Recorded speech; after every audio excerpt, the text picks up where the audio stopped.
Need for Speed Payback is coming out this year, and I know full well that nothing I do or say could change it this far in the game. But let's give it a chance. We've seen the customization returned from 2015, we've seen the return of car combat and what seems like a totally different tone. The physics seem eerily similar to 2015's in a large open map, but I can't be certain until I play it myself. And the effects of putting city physics in an open map tend to be far less dire than the reverse. And if you took a not Ferrari from GTA 5 and put it onto a big old stretch of open road from Hot Pursuit, you'd take every corner effortlessly and be bored to tears.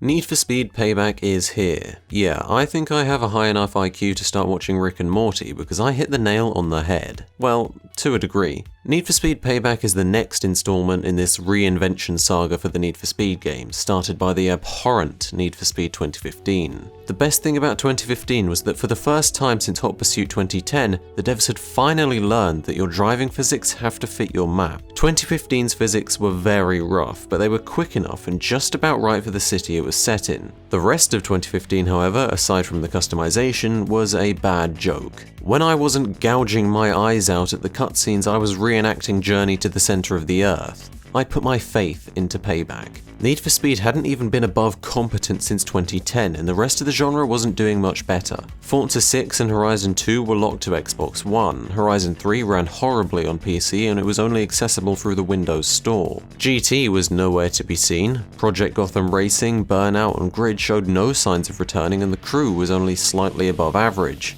Niche games like Dirt, Project Cars, Assetto Corsa and R-Factor were doing fine, but ultimately are just that. Niche. Well, here we are 3 months later. Forza 7 is just Forza 6 but with loot crates and the same exclusivity problems as Horizon 3. GT Sport made its return in spectacular form but is unfortunately a PS4 exclusive with no real career mode, lacks content hugely, and really focused on the sim part, which puts it firmly into the niche category along with Cars 2. God damn it. And then there's Payback. Did it bring back Need for Speed? Well, let's ask the most important question first. Do the physics fit the map?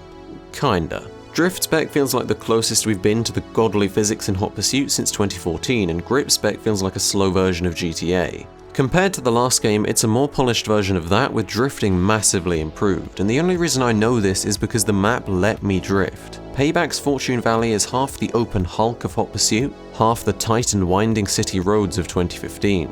Roads are well-sized for your ability to drift, brake, and accelerate out of them. They're small compared to those in Hot Pursuit, which are practically all highways to compensate for the weight of the cars, but having a city and a huge open road in the same map might present problems. I can't even remember the last time Need for Speed did that. If only half the roads match the physics, we've only got half a good game. Well, Payback introduces on-the-fly tuning to compensate for that. You can go from drift to grip with nothing more than the tap of a button. It's great that you're able to do this, it makes for one of the most varied Need for Speed maps in years, but certainly not one of the largest. Fortune Valley is minuscule. The map is about 8 miles across. It's got desert, mountainous forest, city, canyons and canyons but with trees and a river. It's really small. Not embarrassingly small like Rivals, but having a map bigger than that game is like saying you've got bigger biceps than a flea. It's unacceptably restrictive in my view. If you can get used to the entire thing in 6 hours of playtime, you've got an issue. Restrictive maps are one of the reasons Need for Speeds of late have gotten so boring so damn quick, but Payback has one ace up its sleeve, and only one. Off-road. Off-roading takes a huge focus in Payback, and I say with all certainty that Ghost got it perfect. They did it. This is how off-roading in an arcade racer should feel. It's smooth beyond belief, yet rough exactly where it needs to be. Drifting on the dirt is enchantingly fun and easy to do. The cars look as if they're churning the earth in their tires, and the game never shies away from giving you some air. I don't think it's a surprise the game has you off-roading for the majority of the first 2 chapters, or that the vast majority of playable space in Payback is open plains for you to smash and jump through. It's not just there that you can let your rally cars rip though. Everywhere but the mountains have off-road options strung throughout the map. There are basically no shortcuts in Payback except for the odd 1 or 2. Anything that isn't a road is instead a dirt track, which gives a lot more depth to the locations that they're at. It allows off-road cars to take quicker routes than race cars to balance out the speed difference. But the thing is, off-road and race cars never compete, so the balancing means very little. And of course, off-road cars are only marginally inferior to race cars on track, but race cars lose half their speed if they even scrape the dirt. So why would you ever run a race car? I'll put it like this. A good 80% of drivable space in Payback is off-road viable only, but off-road can perform acceptably in 100% of environments. 0% of drivable space is race car only.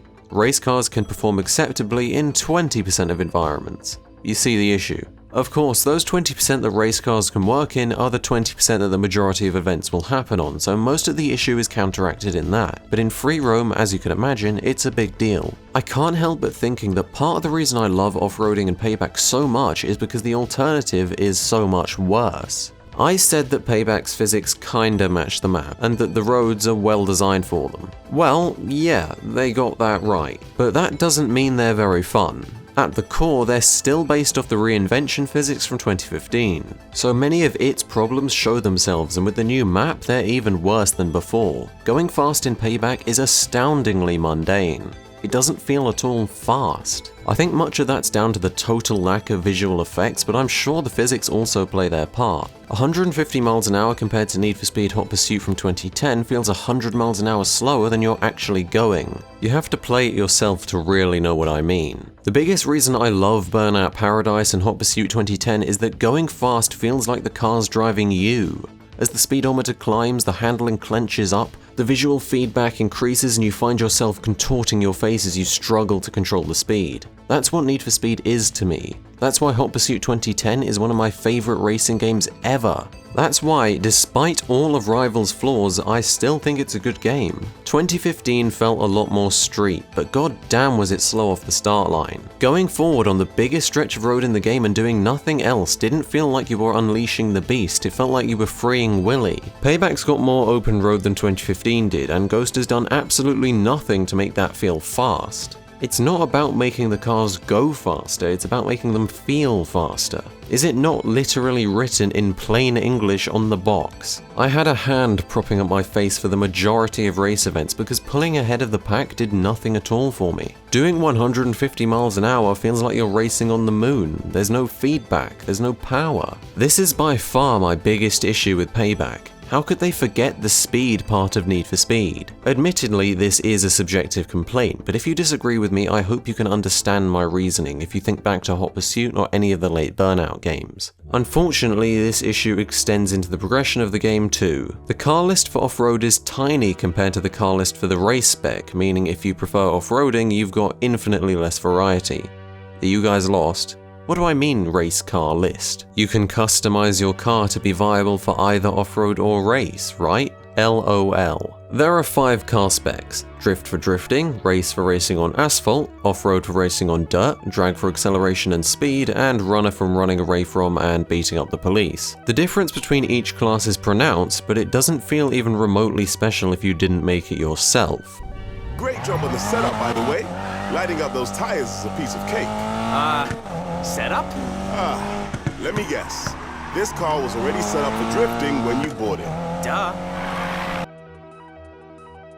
The tuning in Payback is just this on-the-fly menu. I've rummaged around in the garage and shops, looked all over the internet. That is all there is outside of the RNG stuff. You can buy a drag McLaren for an insane amount of money, and instead of simply tuning it back to race, you need to go and buy another race McLaren. This isn't a joke. Obviously, the simple fix would be to give the player enough options to be able to make any car work for any spec, and the class color would change dynamically. If the events still forced the appropriate spec, then this would be an excellent way to get people into the tuning part of Need for Speed, but instead they just ripped out the entire system and replaced it with this mess. Forcing you to buy the same car twice just because the game is so restrictive that it won't let you tune it between the specs is a stark failure. The only thing that could be argued for the game's favor is that the system does at least allow you to play with highly specialized builds throughout the game, but that isn't good enough. Customization is the lifeblood of these games. That can't simply end at cosmetics. Well, if there's anything that survived 2015 to be glad about, it's visual customization. Payback retains the same intuitive, highly liberating system as 2015. 2015. This is Forza Motorsport level stuff with the decals, paints and body kits. The body alone has 20 categories, the wheels have 4,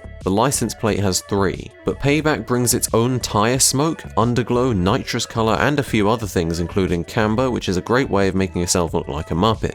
Car customization starts you off with only the windows, skirts and license plates up for meddling. You unlock the rest with challenges, unlike 2015 which did it with rep levels. I don't like it. The previous game had a sense of progression with its levels and customization. You knew if you just kept playing that you'd be able to unlock more stuff. It gave a real incentive to level up and it distinguished experienced players' setups from new players without either looking rubbish. With the new system, you'll never know when or if you're going to unlock something and you can't even track the challenges. I also don't like that you're so restricted to start out with. Of course, tying these things to progression is logical, but I think perhaps they should have had half the categories open from the start and then had the options themselves tied to reputation leveling. I didn't play enough of 2015 to recognize any of the parts, so I can't tell if Payback reuses any. So once you've pimped out your car, it's time to actually do some events. The overall game progression is both the best it's been since Rivals and the worst it's been since the Need for Speed in the 90s. The events match the car specs. Races are just that. Off-road is races but off-road, drift is drifting about, drag is a gear shifting minigame, and runner is escaping or beating the police or house, and getting to locations as quickly as you can.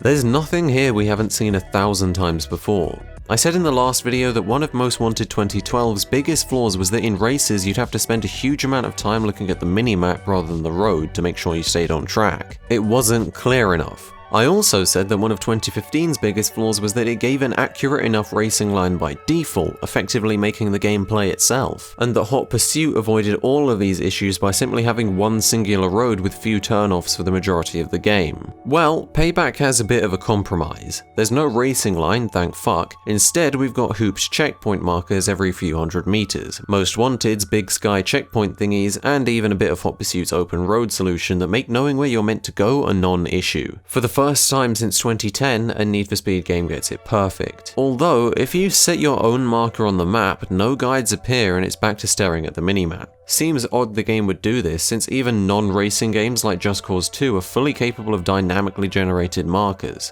Well, the distribution of the events is down to the chapter, of which there are 5. In a chapter, you'll be introduced to a certain number of street leagues. These are just themed racing gangs, and you'll be competing against their members in a string of events, of which there'll be at least 4. They'll start out as cocky dickheads, and you gain more and more respect with them until you challenge their leader. The actual difficulty of the encounters, though, is decided by the recommended car level. It goes from 100 to 399.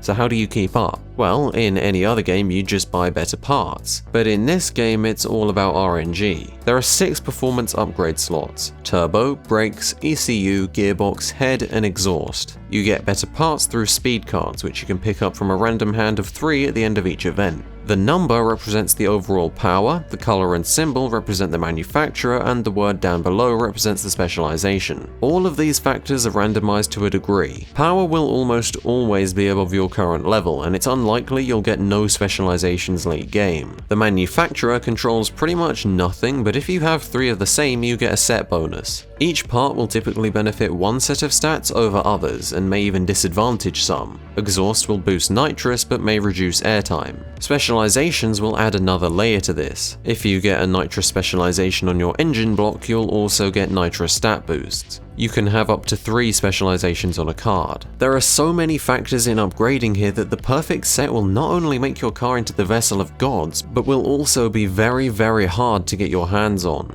This sort of Need for Speed meets Destiny is very simple to get your head around and has a perfect UI, yet can achieve an interesting level of complexity. It sure as hell ain't without its problems though. The Need for Speed meets Destiny thing might have been taken a little too far. Aside from the glaring question of whether or not it's okay to have the biggest form of car progression in the game up to RNG, Payback forces you to get all of your speed cards again if you want to upgrade a new car. Obviously you shouldn't be able to carry over your upgrades, but it puts me off wanting to pimp out a new car since there's a risk risk I get bollocks by the RNG, and the fact I simply don't have the patience to faff about with speed cards and random rolls when in any other game I could just buy what I wanted to and be over with. Thankfully, you can buy cards at the tune-up store, but the stock there is also totally random, and you have to wait for a refresh if you want a different stock. The best thing Payback does do with these cards is letting you sell or trade in cards you don't want when you get them, so races always give you something useful on top of the money. You can trade in 3 scrapped cards at the tune-up store for a casino spin. You can pick one category to guarantee though, so if you really need a good ECU, you can select ECU and have a 100% chance of getting one, but with the other stats randomized. I like that they did at least let you pick one stat to guarantee. It gives some sense of consistency and lets you be smart with your rolls. I don't really think it's a surprise that the game chose to go down this route though, because if you scroll through your menu, you'll find a tab called Shipments. What's that?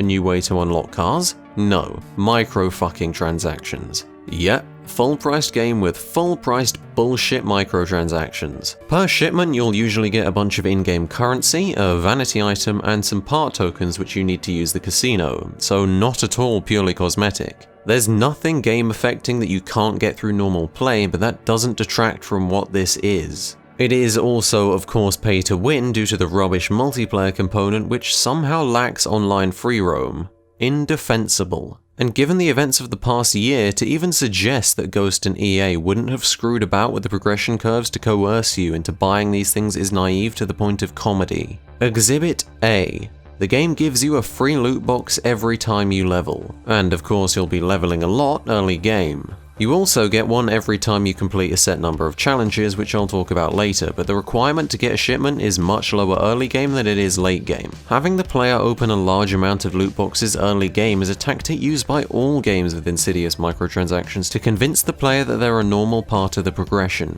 and then when the rate of acquisition slows later into the game, the player will think they need to buy more to keep up. Exhibit B. The first few missions you do once you're set free all ramp up their recommended car level very quickly, but the speed card system is so easy and you're rewarded so frequently that you can just about keep up. I said just for a reason. The events will outgrow you at a higher rate than you can keep up, so you either need to buy new cars or new speed cards. You'll be spending pretty much all of your money on this. You can increase your income with side bets, which are extra challenges you can accept if you want to quadruple your betting money, a welcome enough addition, but are of course yet another gamble. If you ever run out of money, you need to go replay events, highly likely when you need to grab your first drift, drag and run a car which aren't just given to you. So, it's replay events or buy loot crates. I know what people with low patience and disposable income are going to pick. Exhibit C. So this game's core theme is gambling. Chance. You can see that in the side betting system, all the randomized elements such as the speed cards, the shipments, and the trade-ins.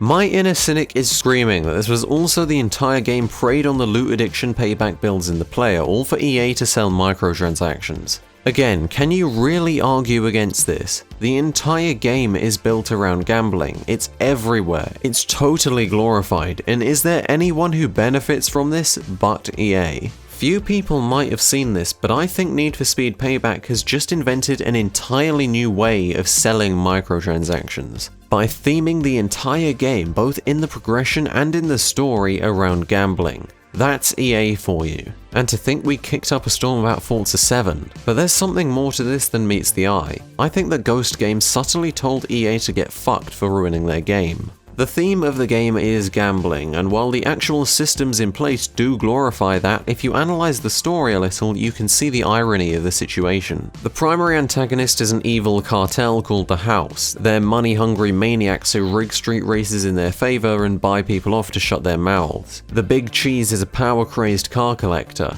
and your primary goal throughout the story is to beat the House in their rigged races, to prove it doesn't matter about the money. Skill always prevails. Even when the protagonist has everything on the line, he still stays true to beating the House without cheating or using their dirty tactics. This is irony in its purest form. The House meddle in our characters' racing scene for their own personal gains. EA meddle in our racing games for their own personal gains. In that, Payback is the first Need for Speed in countless years to actually have a powerful theme.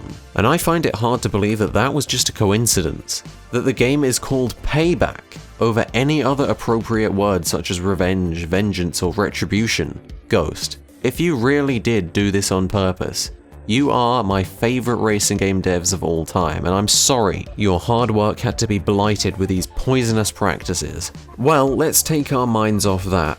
Aside from events, there are roaming racers in the world who each work for a league. 4 racers per league. You can challenge them in an event which is all about staying in first for an extended period of time rather than crossing the finish line first.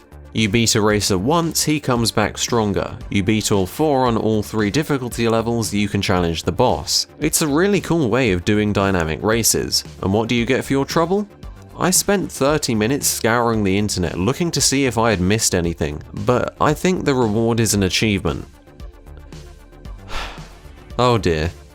There's also challenges. I doubt I need to explain speed traps or speedruns to you guys at this point. They've been in every Need for Speed and Forza Horizon game for years. There's also drift trials and jumps. You can do them in main missions like other games, but they're marked far more clearly. If you pass the bar, you get 1 star, and then you do it again at a higher bar, and then you do it again until you have 3 stars. The stars unlock the microtransactions. These challenges are very simple, easy to understand, and a lot of fun to do, but the rewards suck, and therefore the system does too. Okay, we're not doing too well.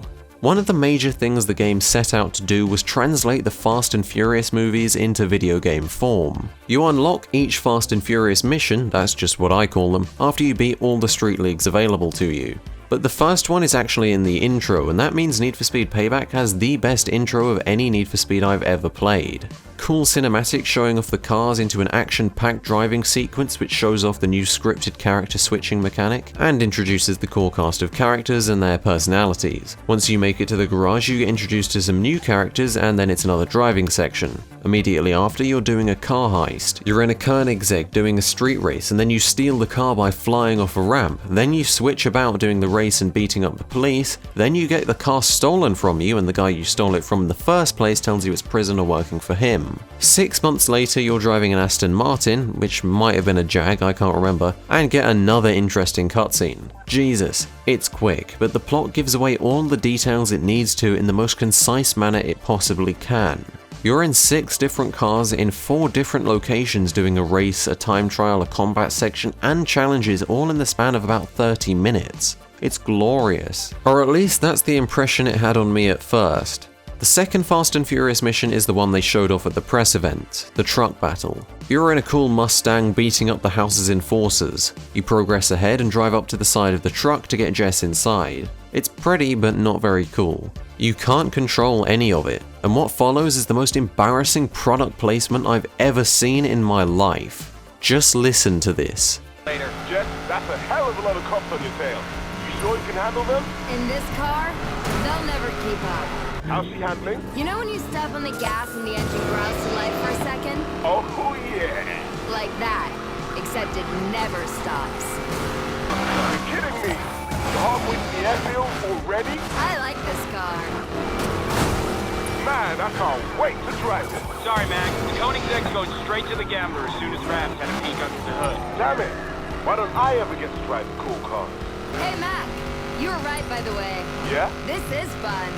Aha! Rap, Jess is here. What? Already? It's a shame we can't drive it around. This thing is on fire. You can even hear that in the intro mission. So half the mission was casual driving and cutscenes, and the other half was casual driving and product placement. Doesn't exactly feel like Fast and Furious to me. The next one allows you to pick cars for all 3 characters. Basically, at the end of the previous street leagues, you get a mysterious call leading all 3 characters to the same meetup spot. It's a setup. There's this technology called Skyhammer, which is teased in the previous missions. Attached to a helicopter, it screws with your handling when the chopper's spotlight gazes on you. You switch between characters, barreling throughout the city, avoiding cops in the spotlight. It's pretty intense, and I like that the primary mechanic was actually tied into the gameplay this time. At 2 points you get a cutscene of Jess damaging the helicopter. The final one has you literally die hard foring it. It's pretty cool, but of course you don't actually get to do anything here. If you thought that was bad, hold on to the edge of your seat. The double car heist mission starts off with a cutscene implying that you'll get to choose which of the cars to steal, but you never get the choice. Mac just says let's get both, and so you do. Bit disappointing, but the mission structure works with it. You distract the crowd as Jess in a cutscene, then Mac comes and steals the Mercedes pretty much effortlessly. You begin driving to Rav, but there's a bleeping red light on the underside of your car. It's implied the house wanted you to steal them. Tyler goes and gets the Aventador, but it's got the same light.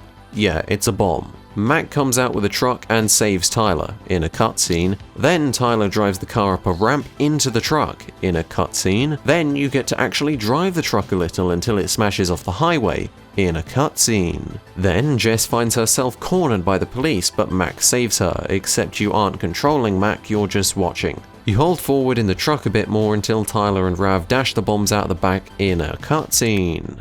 This is pretty much the pinnacle of how bad this control problem gets. The only thing you do is basic driving sequences. The only cool stuff is in cutscenes, and that's that. The end of the big action set pieces is 90% pre-rendered cop-out. Your final mission is the Outlaws Rush, which is like an Iron Man event but with cars. The house of course try to rig it, but loads of the street leagues from the early game come and defend you. It feels great even if the cool stuff is pre-rendered. This isn't Fast and Furious the game, it's not even Bolivia's second best Fast and Furious tribute band. It's entertaining enough, but totally wasted potential. Entertaining enough is actually exactly how I would describe the story. A story in a racing game should be nothing more than some contextual motivation to keep playing, and that almost always needs to come in the form of investment in characters or the world. Ideally both. Fortune Valley has no characterization or depth to it whatsoever, so the threat of the house's corruption is wasted here. Really, your motivation to go up against the house is through Tyler, Jess, and Mac, who get sold out on a heist by Lena Navarro. You want revenge.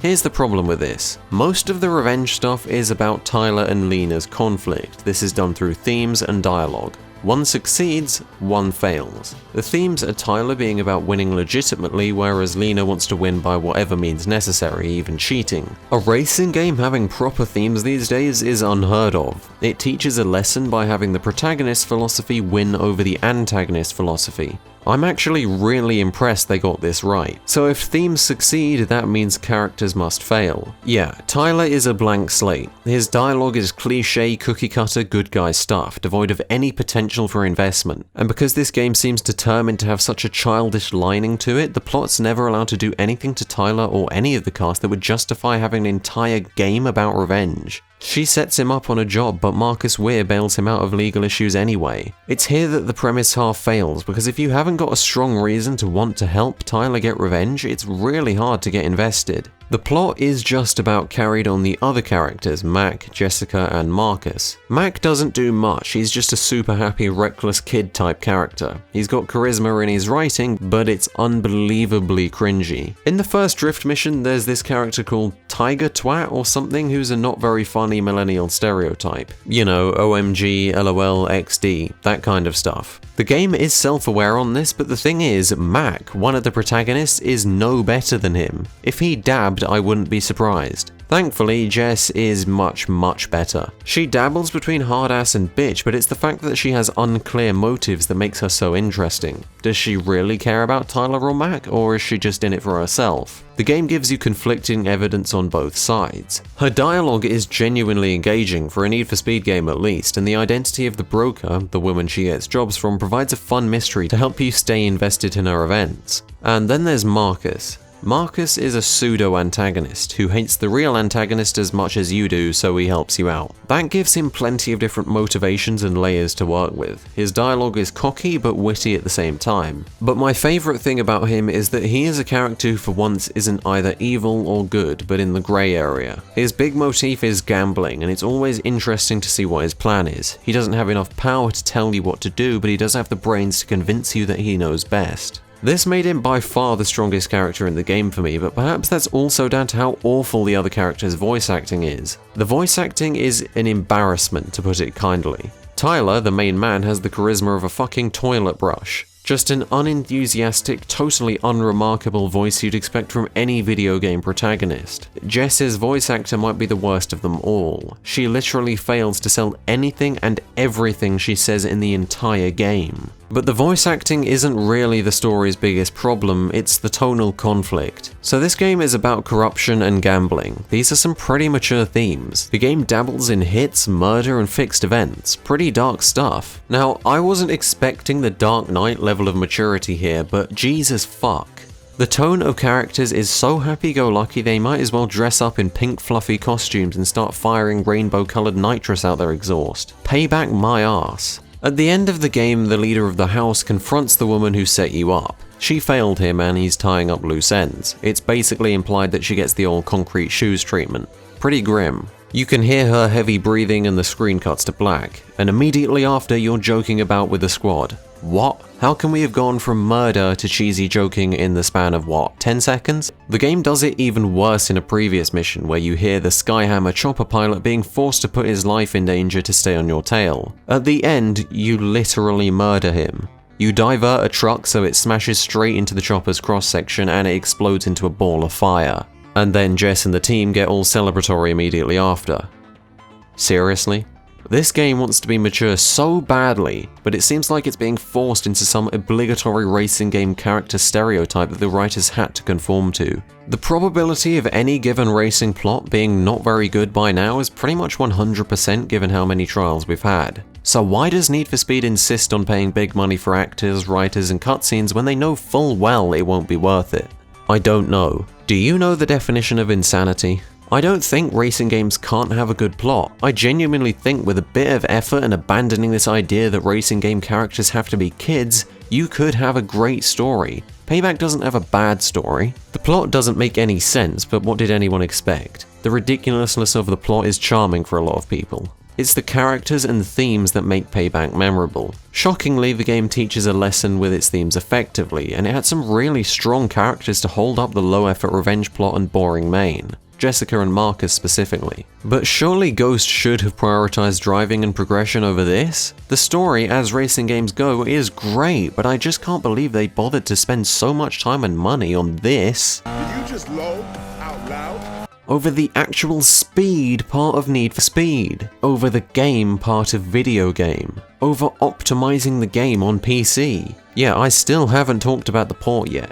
Well, PC optimization is better than Need for Speed 2015's, but I'd have an easier time getting Crysis to run on a fucking Minecraft calculator than I would to get 2015 to run at a stable frame rate. So that's not saying much, and while Payback can look very nice, it really wasn't worth having to compete with the space-time continuum while I played. Playing Payback was a nightmare even without recording with Radeon Relive, which shouldn't have had a big performance hit anyway. If my machine can run The Witcher 3 on high at 50 FPS, it should be able to run an okay looking racing game stably at 30. The last two things I'd like to talk about are the police and the radio, the most interesting of which will probably surprise you. The radio is bearable, there's some great stuff on there, but I have no idea what they were thinking of with some of the worst rap music I've ever heard in my life. A much better feature of the soundtrack is that the volume changes dynamically depending on what you're doing. Specifically, when you crash, it stops, then when you accelerate out of it, the volume ramps back up.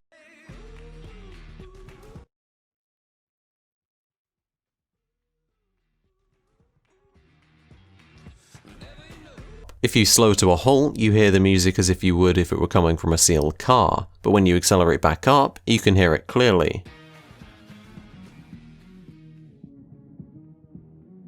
It's a really cool idea, but I still preferred playing my Driveclub/Forza mix instead. And now onto the police. Yeah, they're here just as the trailer's hyped up. Funny thing is, they aren't dynamic anymore. I mean, you can't just run into the police. Every single chase is scripted. You escape them by driving to a set escape point through checkpoints. The police cars have health bars and you can take them out in a spectacular slow-mo crash camera. The crash cams are very pretty indeed, but I soon realized that's just the insane amount of particle effects that spew out every time you crash an enemy. The physics of the crash itself are pretty awful. The police do get some new bells and whistles as the game goes on, such as EMP kill switches and a beefy truck thing. Nothing that the player won't be familiar with if they've played Hot Pursuit or Rivals. But by far my biggest issue with the police system is that their AI is programmed to box you in and slow you down, instead of encouraging evasion and putting your foot down as they did in Hot Pursuit. Looking back at some footage of Most Wanted 2005, it's clear that they got the police system pretty much perfect 12 years ago, which makes Payback's excuse even more disappointing. The police here would be much better suited to a GTA game than a Need for Speed. They are much better than they were in 2015, but that's not saying much. So let's wrap up. Payback has the best racing game story in years, not just relative to the Need for Speed series, but it wasn't at all good enough to justify spending massive amounts of money on developing it. The physics fit the map well enough, but the physics themselves don't make you feel any of the speed. It's only the awesome off-roading that make the driving in the game at all attractive. The map design is highly varied thanks to the live tuning, but is unacceptably small. The overall progression is great, but it fails to reward you effectively and is plagued by the most insidious microtransaction system I've ever seen in my entire life, that forced the game to glorify gambling and base its car progression on RNG bullshit, all to encourage you to open up your wallet. The car spec system is good for variety, but awful for customization, which has been stripped down to its barest components. The attempts to emulate Fast and Furious might have been impressive if Need for Speed was a web series, but for a game, it's embarrassing. The PC port was offensively bad. So did Payback bring Need for Speed back? Based on the microtransactions alone, the answer is unquestionably no. Not only did it poison Need for Speed, it and Forza 7 has brought the practice into full swing. Need for Speed Payback is better than 2015, but that's like praising a student for getting their name right in an exam. Without EA, Payback might have been a solid racing game, but now the only slither of interest I have in upcoming driving games, much less Need for Speed, is The Crew 2, and it's only a slither. It's time to look away from the future and revel in the past. If you want your Need for Speed fix, it's not like you can't play Most Wanted, Carbon, Underground 1 and 2, or Hot Pursuit 2. The incredible Hot Pursuit remake is cheap as chips online. And anyone with a PS4 can pick up GT Sport or Driveclub. Anyone with an Xbox One can still play Forza Horizon 2 or 3 and Motorsport 6. Thanks for watching everyone, I have plenty more videos just like this one on my channel. If there's any questions you'd like to ask me or any suggestions for future videos, I'd love to hear it. And once again, a big thanks to I Suck at Driving and Shirako for letting me use their footage. I did end up using quite a lot of my own footage in this video, and I'm sure you'll have been able to tell which was mine. Yeah, this game did not play nice with my computer, so thanks again.